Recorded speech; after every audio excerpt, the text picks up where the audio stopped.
معزز سامعین کرام، پردہ نشین خواتین اسلام، اللہ رب العزت نے سب سے قیمتی چیز ہمارے لیے ایمان کو بنایا ہے۔ ایمان ہی وہ دولت ہے جس کی ہمیں حفاظت کرنی ہے۔ دنیا کی ساری چیزیں ضائع ہو جائیں، چوری ہو جائے تو کوئی نقصان کی بات نہیں ہے۔ کسی کے پاس مال نہ ہو تو دنیا والے اس کی مدد کر کے اس کی زندگی پار کر سکتے ہیں۔ اگر کوئی لا اولاد ہے تو بھی اس کی زندگی کٹ سکتی ہے۔ کوئی آدمی اکیلا کہیں بھی رہ کر زندگی گزار سکتا ہے اور وہ دنیا میں کامیاب ہو سکتا ہے، لیکن اگر وہ ایمان والا نہیں ہے تو کامیابی ناممکن ہے۔ یہ صرف دعویٰ نہیں ہے بلکہ اللہ تبارک و تعالی نے جگہ جگہ پر ایمان والوں کو دعوت دی ہے، غور و فکر کرنے کی دعوت دی ہے، اعمال صالحہ کا حکم دیا ہے۔ ان الانسان لفی خسر، قرآن کریم میں اللہ تعالیٰ نے فرمایا کہ تمام انسان خسارے میں ہے۔ ان الانسان لفی خسر، روئے زمین پر بسنے والے تمام انسان، چاہے وہ جس مذہب سے تعلق رکھتے ہوں، سب کے سب نقصان میں ہیں، گھاٹے میں ہیں، ناکام ہیں۔ الا الذین آمنوا، مگر وہ لوگ جو ایمان لے آئے وہ نقصان میں نہیں ہیں، گھاٹے میں نہیں ہیں۔ دنیا میں جو کچھ بھی ہمیں نظر آ رہا ہے، چاہے وہ چاند پر پہنچ رہا ہو، سورج پر پہنچنے کی تیاری ہو، لاکھوں کروڑوں روپے خرچ کر کے کوئی بندہ چاند اور سورج پر پہنچ رہا ہو، اور اگر وہاں پہنچ کر بھی چاند سورج سے کچھ حاصل نہ کر سکا ہو تو ظاہر سی بات ہے کہ اس سے ناکام انسان کون ہوگا؟ کروڑوں خرچ کرنے کے بعد انسان کو چاند سے کیا ملا؟ اگر اس نے وہاں کی صرف مٹی تلاش کی تو میں سمجھتا ہوں کہ چاند پر پہنچنے کے لیے اور صرف مٹی تلاش کرنے کے لیے اتنی رقم خرچ کرنا اس سے بہتر تھا کہ ہماری زمین پر بہت مٹی ہے۔ چاند پر جانے والے اگر وہ چاند کے خالق و مالک کو تلاش کرتے تو بہت کامیابی ہوتی۔ سورج پر جانے والے سورج کے پیدا کرنے والے خالق و مالک کو تلاش کرتے تو بہت بڑی کامیابی ہوتی۔ تو انسان جہاں تک پہنچ رہا ہے وہاں پہنچ کر وہ سمجھتا ہے کہ ہم کامیاب ہو گئے، لیکن قرآن کی زبان میں ہم سمجھیں تمام انسان گھاٹے میں ہیں، نقصان میں ہیں، ناکام ہیں۔ کامیاب کون ہیں؟ الا الذین آمنوا وعملوا الصالحات، وہ لوگ کامیاب ہیں جنہوں نے ایمان لایا اور نیک اعمال کیے۔ ایمان لایا اور نیک اعمال کرنے والے یہ نقصان میں نہیں ہیں، چاہے ہماری نظر میں دیکھنے کے اعتبار سے نقصان نظر آئے لیکن وہ نقصان میں نہیں ہے۔ اللہ فرما رہا ہے لیکن یہ اتنا آسان نہیں ہے۔ دو باتوں کا جو ذکر ہوا کہ ایمان لانا اور نیک اعمال کرنا، یہ اتنا آسان نہیں ہے جتنا ہم لوگوں نے سمجھ لیا ہے۔ ہمارے پاس جو ایمان ہے، کیا یہی ایمان کافی ہے؟ ہم جس ایمان والے مومن کہلاتے ہیں، کیا یہی ایمان مغفرت کا ذریعہ ہے؟ نہیں۔ ہم نے رسمی طور پر ایمان لے آیا، ہم نے رسمی طور پر ایمان قبول کر لیا، حقیقت ایمان سے ابھی بھی ہم ناواقف ہیں۔ صحابہ کرام جب ایمان لاتے تھے، ان کے دل کی دنیا بدل جاتی تھی۔ دل جب ایمان والا ہو جائے تب سمجھ جائیں کہ ہم مومن ہیں۔ ہمارا جسم مسلمان ہو گیا، ہمارا جسم ایمان والا ہو گیا، لیکن کیا ہمارا دل بھی ایمان والا ہے؟ ہمارا جسم ایمان والا اس لیے ہو گیا کہ ہم پاک صاف ہوتے ہیں، مسجدوں میں آتے جاتے ہیں، اسلامی طریقے پر شادیاں کرتے ہیں، قرآن پڑھتے ہیں۔ ایک تو ظاہری ہماری حالت ہے جو سب کو نظر آتی ہے، ایک دل کی دنیا ہے، دل کی حالت ہے جو اللہ جانتا ہے، اللہ اس کا مالک ہے۔ تو اللہ نے جو فرمایا کہ اِلَّا الَّذِينَ آمَنُوا وَعَمِلُوا الصَّالِحَاتِ، تمام انسان گھاٹے میں ہیں، نقصان میں ہیں، ناکام ہیں۔ ہاں، جو ایمان لائے اور نیک اعمال کیے وہ کامیاب ہیں۔ تو آپ اور ہم سوچیں کہ ایمان لانا یہ تو دل کی بات ہے، اعمال صالحہ جو ہم کچھ کرتے ہیں، جیسا ہمارا ایمان ہے اور جو کچھ ہم تھوڑے نیک اعمال کر لیتے ہیں، کیا اسی کی بنیاد پر ہم کامیاب ہو گئے؟ اسی کی بنیاد پر ہم نیک لوگوں میں شامل ہو گئے، کامیاب لوگوں میں شامل ہو گئے؟ نہیں میرے دوستو، ہم نے ایمان لایا ضرور ہے، لیکن ہمارا دل ابھی ایمان نہیں ہے۔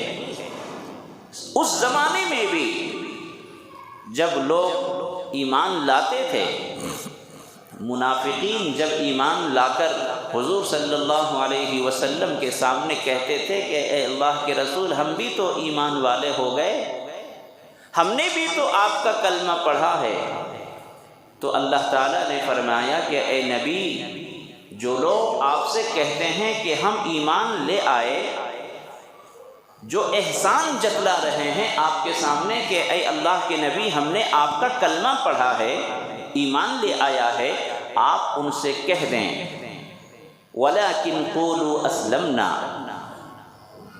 کہ تم یہ نہ کہو کہ ہم ایمان والے ہو گئے، ایمان ہم نے قبول کر لیا، ہاں تم یہ کہہ سکتے ہو کہ ہاں ہم مسلمان ہو گئے، مطیع و فرما بردار ہو گئے۔ تو ایمان اور اسلام، مومن ہونا اور مسلمان ہونا، دونوں میں بڑا فرق ہے۔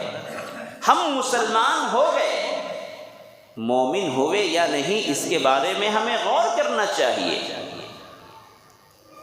مسلمان کا مطلب ہے اللہ کے حکم کے سامنے اپنے آپ کو سرنڈر کر دینا، اللہ کے حکموں کو مان لینا، اور اس میں اور اضافہ ہو جائے، ہر طرح سے دل کے اعتبار سے کوئی مومن ہو جائے اس کو مومن کہتے ہیں۔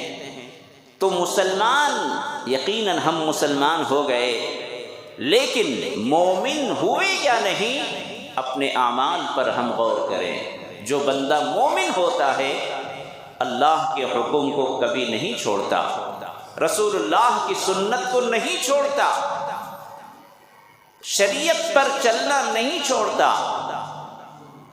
جب بندہ مومن ہوتا ہے اس کا سونا، جاگنا، اٹھنا، بیٹھنا، چلنا، پھرنا، ہر کام اللہ کے حکم کے مطابق ہوتا ہے مومن ہونے کے بعد۔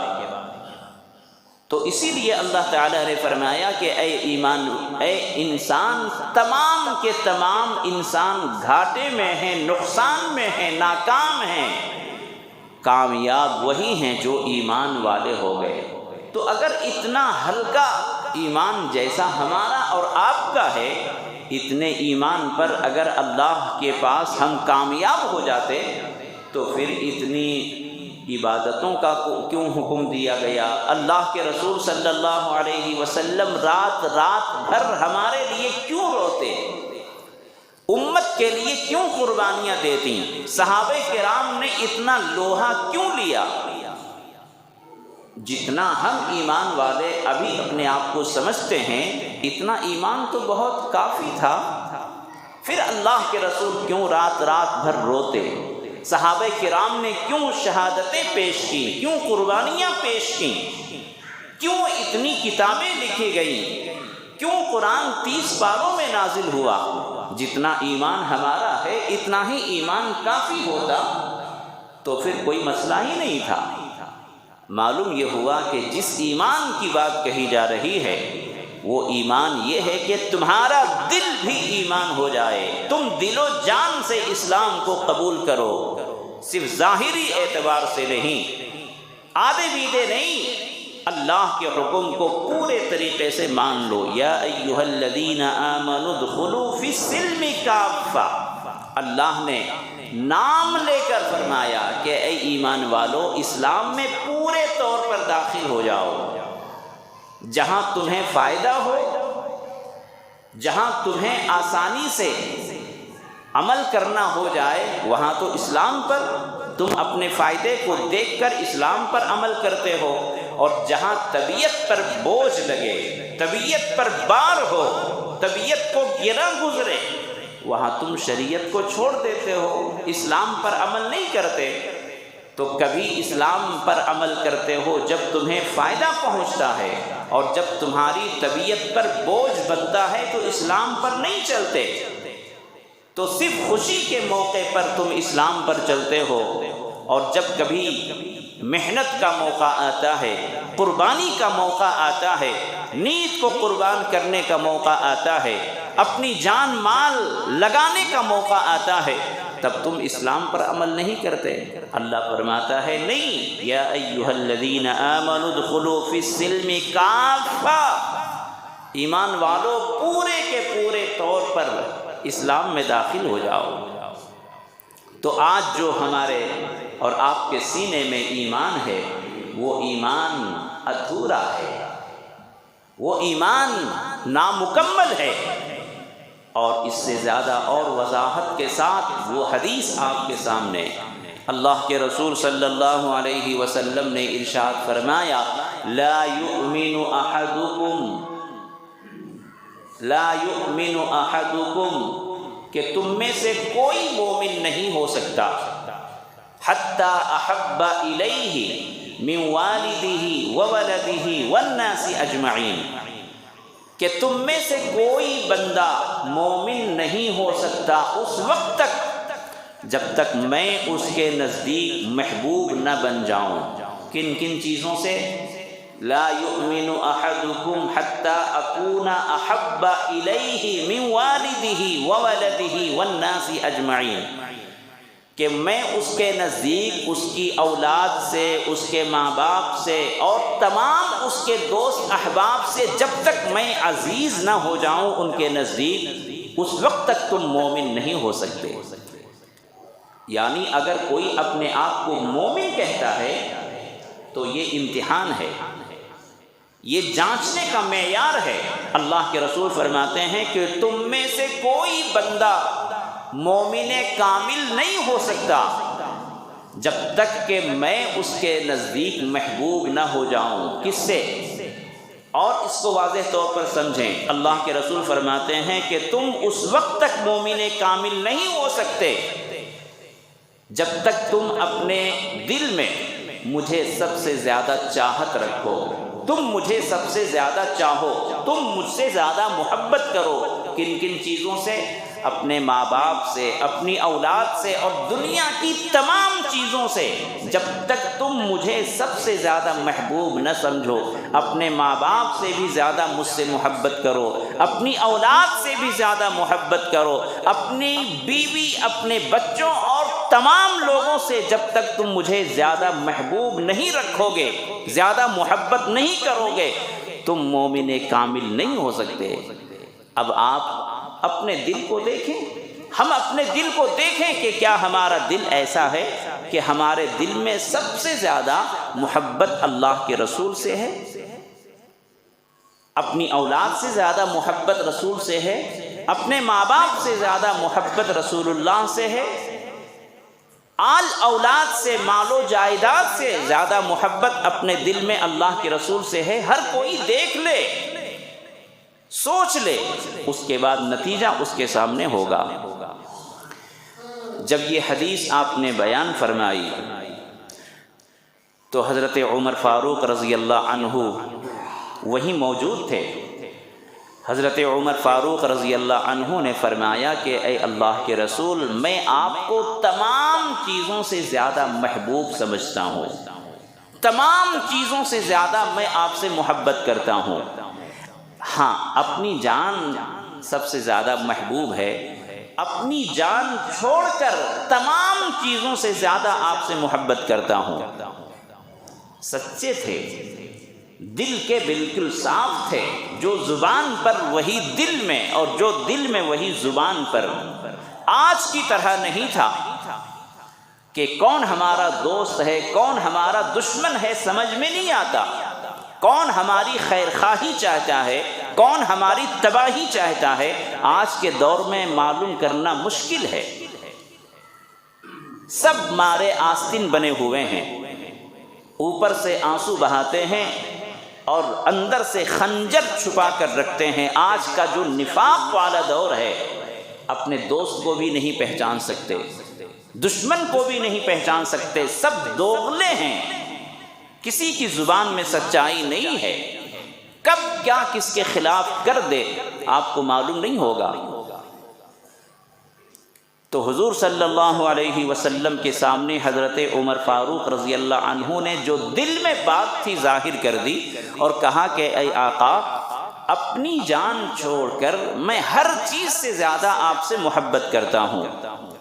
حضور صلی اللہ علیہ وسلم نے فرمایا کہ لا یؤمن احدکم، تم میں سے کوئی بندہ اس وقت تک مومن کامل نہیں ہوگا جب تک میں ان کی جان سے بھی زیادہ عزیز نہ ہو جاؤں۔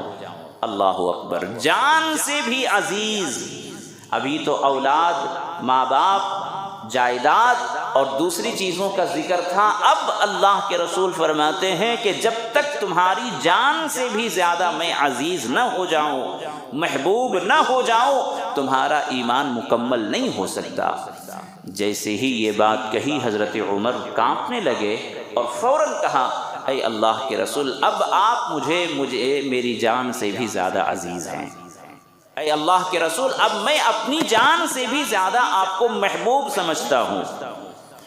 اس کے بعد حضور صلی اللہ علیہ وسلم نے سند عطا فرمائی، سرٹیفکیٹ عطا فرمائی اور فرمایا الآن یا عمر، اب تمہارا ایمان مکمل ہو گیا۔ جب کوئی بندہ اپنے دل میں سب سے زیادہ محبت اللہ کے بعد رسول اللہ سے ہو جاتا ہے، اپنے دل میں محبت سمجھتا ہے، محبوب سمجھتا ہے، اپنے محبوب، اپنے رسول کو عزیز سمجھتا ہے، تو اس کا ایمان مکمل ہوتا ہے۔ تو کیا ہمارا دل، ہمارا ایمان ایسا ہے؟ بنانے کی کوشش کرنی چاہیے۔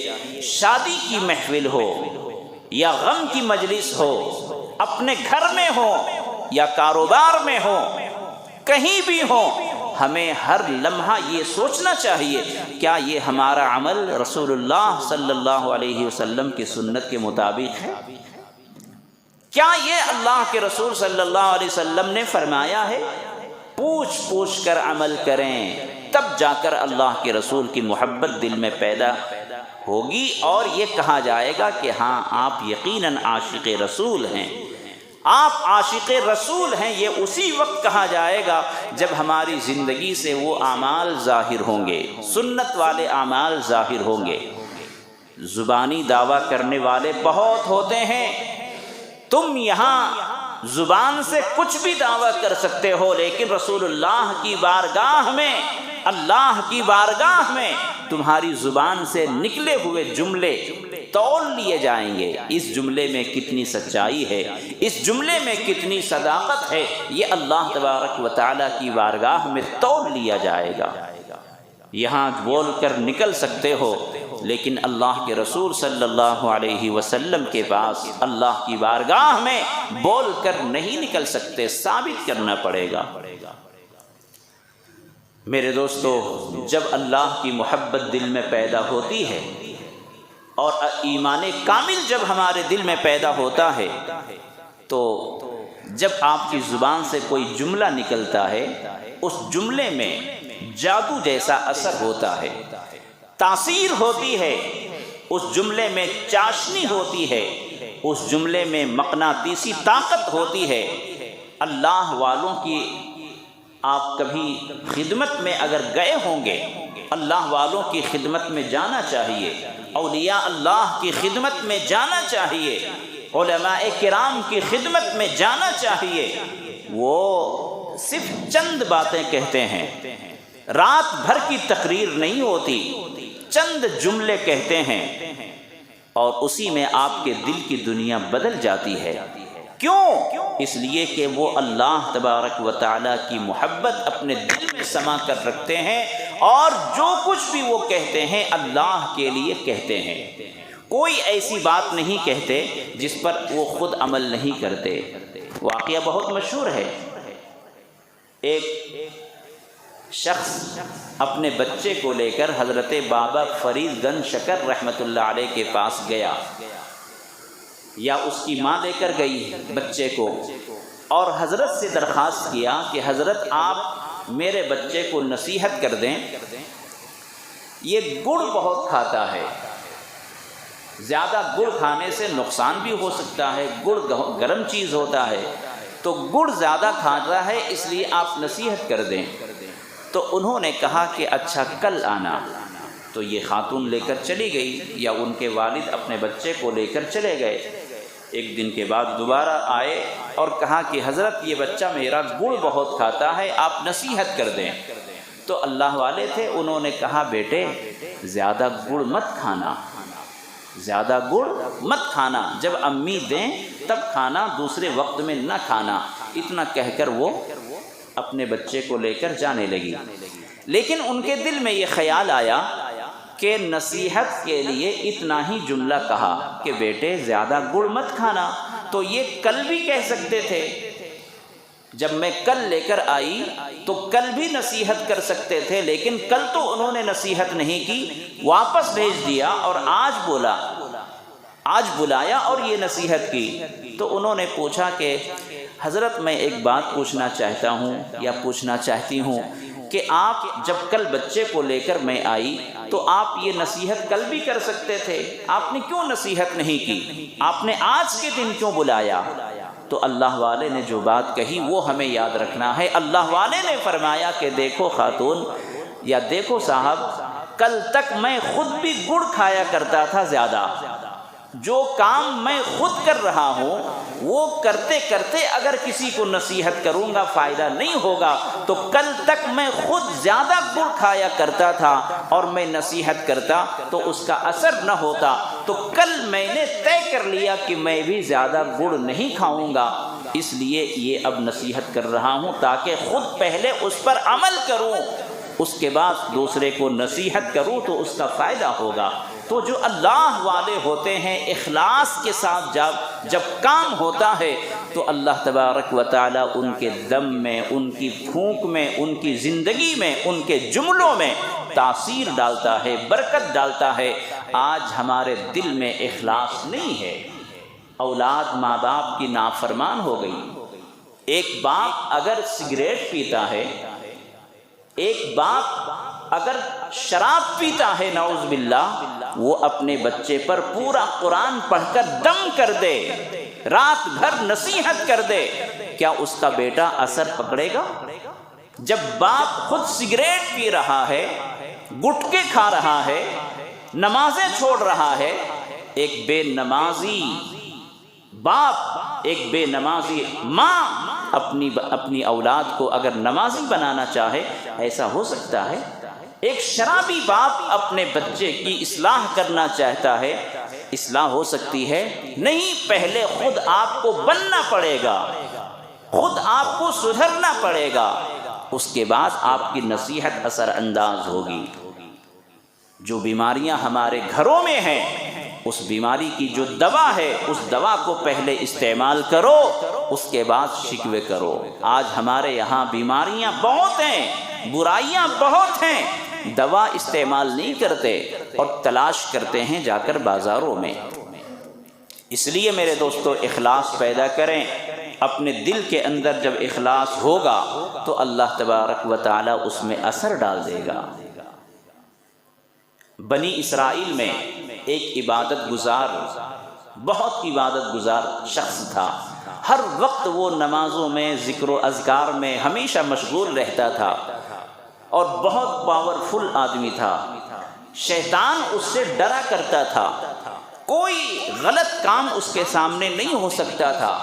جب جو برائی ہوتی اس کو ہاتھ سے منع کرتا تھا۔ زبان سے منع کرنا تو آسان ہے، افسوس ہے کہ ہم ایسے دور میں زندہ ہیں، ایسے دور میں جی رہے ہیں کہ ہاتھوں سے گناہوں کو روکنے کی طاقت ختم ہو چکی ہے۔ خود ہم گناہ کے عادی ہو گئے۔ جب ہم خود گناہ کرتے ہیں تو دوسروں کے گناہوں کو، ان کے جرموں کو ہم کیسے روک سکتے ہیں؟ تو ہم تو اپنے ہاتھوں سے گناہوں کو روکنے سے مجبور ہیں، زبان سے بھی نہیں روکتے۔ اب ایک آخری جو درجہ ہے دل میں کسی کی برائی کو برا سمجھنا، بس اسی پر ٹکا ہوا ہے ہمارا ایمان۔ ایمان کے 3 درجے ہیں۔ ایمان کا پہلا تقاضا یہ ہے کہ آپ کسی برائی کو دیکھیں تو ہاتھ سے اس کو روک دیں۔ اگر ہاتھ سے روکنے کی طاقت نہ ہو تو زبان سے منع کر دیں، اور زبان سے بھی منع کرنے کی طاقت نہ ہو تو اپنے دل میں اس کو برا سمجھیں۔ اگر کوئی بندہ اپنے دل میں کسی برائی کو دیکھ کر کڑھتا ہے، روتا ہے اور سوچتا ہے اے اللہ اس برائی کو روک دے، اے اللہ اس برائی کو ختم کر دے، دل میں اس کو برا سمجھتا ہے، تو وہ ایمان کا آخری درجہ ہے۔ جب یہ احساس ختم ہو جائے گا، یعنی دل میں بھی آپ کسی کو برا نہیں سمجھیں گے، تو سمجھ لیں کہ ایمان آپ کے دل سے ختم ہو چکا ہے۔ تو ہمارے اور آپ کے پاس ایمان کا یہی آخری درجہ رہ گیا۔ دل میں کسی چیز کو برا سمجھتے ہیں، زبان سے منع نہیں کرتے، ہاتھ سے منع نہیں کرتے، اور اس کی وجہ یہ ہے کہ ہمارے دل میں اللہ کا جو خوف، اللہ کی جو محبت جو ہونی چاہیے تھی وہ نہیں ہے۔ تو بنی اسرائیل میں ایک عبادت گزار شخص تھا، ہر وقت وہ عبادت میں رہتا تھا اور انتہائی طاقتور تھا ایمان کے اعتبار سے، اس کے سامنے کوئی غلط کام نہیں ہو سکتا۔ ان کے گاؤں میں ایک درخت تھا، جھاڑ، تو ایمان کے جو کمزور لوگ تھے وہ جا کر اس درخت کو پوجنے لگے، اس کی پرستش کرنے لگے، اس کے سامنے ہاتھ جوڑ کر، سر جھکا کر اس کی عبادت کرنے لگے، منتیں ماننے لگے، نظریں چڑھانے لگے۔ تو کچھ لوگوں نے آ کر اللہ والے سے، اس عبادت گزار شخص سے آ کر درخواست کی اور کہا کہ حضرت آپ کو پتہ ہے کہ آپ کے گاؤں میں ایک درخت ہے، جھاڑ ہے، اب وہاں لوگ جا کر اس کی عبادت کر رہے ہیں، اس کے سامنے منتیں سماجتیں کر رہے ہیں، نظر و نیاز چڑھایا جا رہا ہے، اپنی مرادیں اس سے مانگ رہے ہیں، گویا ایک شرک کا اڈا بن گیا ہے۔ تو انہوں نے کہا اچھا ایسا ہو رہا ہے، میں آج اس درخت کو جا کر کاٹ دوں گا۔ چنانچہ اپنے ہاتھ میں کلہاڑی لی اور اس درخت کو کاٹنے کے لیے جانے لگے۔ راستے میں ایک بوڑھا شخص نظر آیا جس کی داڑھی سفید تھی اور اسلامی لباس میں تھا۔ ہر ایک اس کو دیکھ کر یہی سمجھتا کہ کوئی اللہ والا ہے، بوڑھا تھا۔ انہوں نے، بوڑھے نے کہا کہ کہاں جا رہے ہو؟ تو کہا کہ میں اس درخت کو کاٹنے جا رہا ہوں جہاں لوگ اپنی منتیں مان رہے ہیں، جہاں لوگ اپنے ہاتھ اور سر جھکا رہے ہیں، اس درخت کو کاٹ دوں گا۔ تو انہوں نے، بوڑھے نے کہا کہ کیوں خواہ اپنا وقت ضائع کرنے جا رہے ہو؟ جاؤ، تم تو اچھے کام میں ہمیشہ مصروف رہتے ہو، عبادت کرتے رہتے ہو، اب تم جاؤ گے وہاں جانے میں آنے میں تمہارا اتنا ٹائم ویسٹ ہوگا، حرج ہوگا، کیوں اپنے آپ کو فضول کام میں لگاتے ہو؟ انہوں نے کہا کہ نہیں، میں تو کاٹوں گا۔ دونوں میں مقابلہ ہوا، دونوں میں کشتی ہوئی۔ وہ بوڑھا آدمی شیطان تھا، دونوں میں مقابلہ ہوا، عبادت گزار شخص اس کے سینے پر چڑھ گیا۔ اب وہ دیکھنے لگا کہ اب تو میں مارا جاؤں گا۔ تو اس نے کہا کہ دیکھو ایک بات بتاتا ہوں، تم عبادت گزار آدمی ہو، تمہارے اوپر اللہ نے فرض تو نہیں کیا نا کہ اس درخت کو کاٹ دو؟ اس درخت کو کاٹنا تمہارے اوپر فرض نہیں ہے۔ اگر اللہ تبارک و تعالی چاہتا تو اتنے رسولوں کو بھیجا، کسی رسول کو اللہ حکم دیتا کہ اس درخت کو کاٹ دو۔ جب رسولوں سے نہیں کٹوایا تو تمہارے اوپر کیا ضروری ہے کہ تم اس درخت کو کاٹو؟ تم اچھے کام میں لگے رہتے ہو، عبادت کرتے رہتے ہو، وہ کرو۔ اس نے اپنی جان بچانے کی کوشش کی اور یہ سوچا کہ ایسا کہوں گا تو میری جان بچ جائے گی، لیکن شیطان کے سینے پر وہ چڑھے رہے اور کہا کہ میں کاٹوں گا۔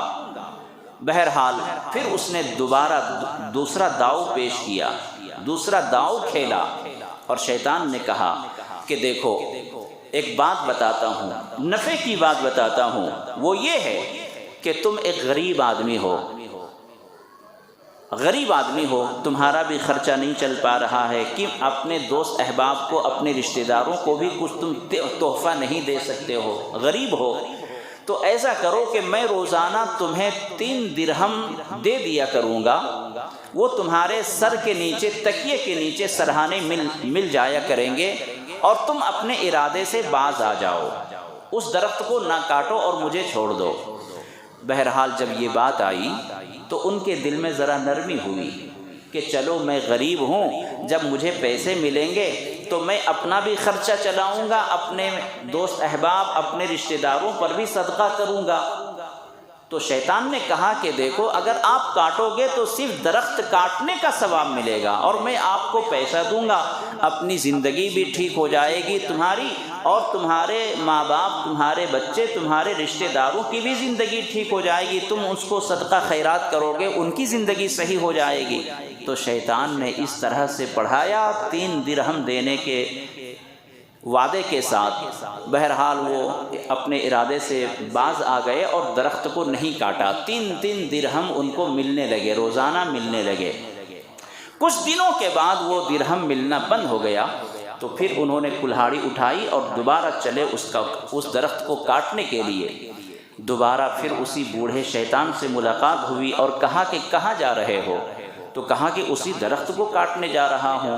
تو کہا اب آپ نہیں کاٹ سکتے۔ کہا کیسے نہیں کاٹ سکتا ہوں؟ کاٹوں گا۔ پھر دونوں میں کشتی ہوئی۔ اس مرتبہ شیطان عابد عبادت گزار کے سینے پر چڑھ گیا۔ شیطان، ان کو بڑی حیرت ہوئی کہ ارے یہ کیا ہوا، پچھلی بار میں اسے پچھاڑ کر اس کے سینے پر میں بیٹھ گیا تھا، اس مرتبہ شیطان میرے اوپر حاوی ہو گیا، میرے سینے پر بیٹھ گیا، کیا وجہ ہو سکتی ہے؟ عابد عبادت گزار نے اس کو پوچھا کہ ایسا کیسے ہو سکتا ہے؟ تو شیطان نے کہا کہ دیکھو اے اللہ کے ولی، اے عبادت گزار، پہلی بار جو میری کشتی ہوئی تھی تو پہلی بار تم جو جا رہے تھے درخت کو کاٹنے کے لیے، وہ صرف اللہ کی رضا کے لیے، اللہ کی خوشنودی کے لیے، کوئی دنیا اور کوئی نفع تمہارے دل میں نہیں تھا۔ اس مرتبہ جو تم جا رہے ہو تو تم نفع کو دیکھ کر جا رہے ہو، تمہیں 3 درہم ملنا بند ہو گئے، تو اب نفع تمہارے دل میں آ گیا، اخلاص نہیں رہا، اللہ تبارک و تعالیٰ کی خوشنودی تمہارے دل میں نہیں رہی، اس لیے تمہارا ایمان کمزور ہوا اور میں تمہارے اوپر حاوی ہو گیا۔ میرے دوستو، ایک اللہ کے ولی کو شیطان ایسے بہکا سکتا ہے، ایمان کمزور کر سکتا ہے، تو ہم اور آپ کون ہیں؟ جو کام اللہ کے لیے ہوتا ہے اس میں طاقت ہوتی ہے، اس میں تاثیر ہوتی ہے، اس میں برکت ہوتی ہے۔ آج ہماری زبان میں کوئی تاثیر نہیں، زندگی میں کوئی عمل نہیں، ہماری اولاد بگڑی ہوئی پیدا ہو رہی ہے، ہماری اولادیں بگڑ رہی ہیں، بیوی نافرمان ہو رہی ہیں۔ وجہ یہ ہے کہ ہماری زندگی میں عمل نہیں، اخلاص نہیں۔ جب حضرت بابا فرید گنج شکر رحمۃ اللہ علیہ نے گڑ کھانے کی حالت میں نصیحت نہیں کی، تم بیڑی سگریٹ گٹکے اور شراب پیتے پیتے اپنے بچے کو نصیحت کرو گے، وہ مانیں گے؟ تم جس گناہ میں مبتلا ہو، جو جرم تم کر رہے ہو، اس جرم سے اگر کسی کو روکنا ہے تو پہلے تمہیں سدھرنا پڑے گا، ماں باپ کو پہلے سدھرنا پڑے گا، ماں باپ کو پہلے صحیح سالم ہونا پڑے گا، اس کے بعد ہماری نصیحتیں دوسرے پر اثر انداز ہو سکتی ہیں۔ اشارے کو آپ سمجھ سکتے ہیں، جو لوگ اپنی اولاد کی بگڑی حالت پر رونے والے ہیں، جو لوگ اپنی اولاد کی حالت پر ترس کھا رہے ہیں، فیوچر کو دیکھ کر موٹے موٹے آنسو بہا رہے ہیں، میں کہتا ہوں کہ اولاد آپ کی اچانک نہیں بگڑی، ان کو ماحول ملا، سماج میں وہ پلے بڑھے، اس کے بعد آپ کی اولاد بگڑی ہے۔ تو اپنے گھروں کو اسلامی ماحول دیں، سنجیدہ ماحول دیں، دین و شریعت کا ماحول دیں، اور جب تک آپ اپنے گھروں کے ماحول کو نہیں بناتے، اولاد بگڑتی رہے گی، بگڑتی رہے گی۔ اور پھر آپ جس اولاد پر یہ بھروسہ کیے ہوئے ہیں، الحمدللہ ہمارے بچے کو جاب اور نوکری ملے گی، ملازمت ملے گی، تو ہم بہت آرام سے رہیں گے، بڑھاپا ہمارا بہت شاندار گزرے گا۔ کتنے بوڑھے ماں باپ رو رہے ہیں اور یہ کہہ رہے ہیں کہ اے اللہ، ایسی اولاد سے بہتر تھا کہ میں لا اولاد ہوتا، بے اولاد ہوتا۔ کتنے ماں باپ ایسے ہیں جو بڑھاپے میں رو رہے ہیں اسی اولاد کی وجہ سے، جس اولاد کو انہوں نے بہت ناز و انداز سے پالا تھا، بڑے پیار محبت سے پالا تھا، بڑی شفقت و نرمی سے پالا تھا، وہی اولاد بڑھاپے میں اپنے ماں باپ کو رلا رہی ہے۔ تو جب آپ کی اولاد بگڑے گی تو بڑھاپے پر بھی ان کو ترس نہیں آئے گا۔ اس لیے اپنے گھروں کو دینی ماحول میں ڈھالنے کی کوشش کریں، اور اس لیے ہمارے بزرگان دین فرماتے ہیں، علماء فرماتے ہیں کہ اپنے گھروں میں تعلیم کا ماحول پیدا کرو، فضائل اعمال یا دوسری دین کی کتابیں 5 منٹ گھر کے تمام افراد جمع ہو کر جو وقت بھی ملے 5 منٹ کی تعلیم کریں، اللہ اس کے اندر سے کچھ جملے ایسے نکال دے گا کہ سارے کے دلوں کی دنیا بدل جائے گی۔ کرنے سے ہوتا ہے، سننے سے نہیں ہوتا، کریں گے تو انشاءاللہ اس کا فائدہ آپ کی زندگی میں بھی نظر آئے گا۔ آپ کی اولاد آپ کی رہے گی، آپ کی بیوی آپ کی رہے گی، آپ کی بیٹی آپ کی رہے گی۔ اگر ماحول نہیں بنا تو اولاد کسی اور کی ہو جائے گی، آپ کی نہیں ہوگی۔ اللہ تعالی ہمیں ان باتوں پر عمل کرنے کی توفیق عطا فرمائے۔ وآخر دعوانا ان الحمد للہ رب العالمین۔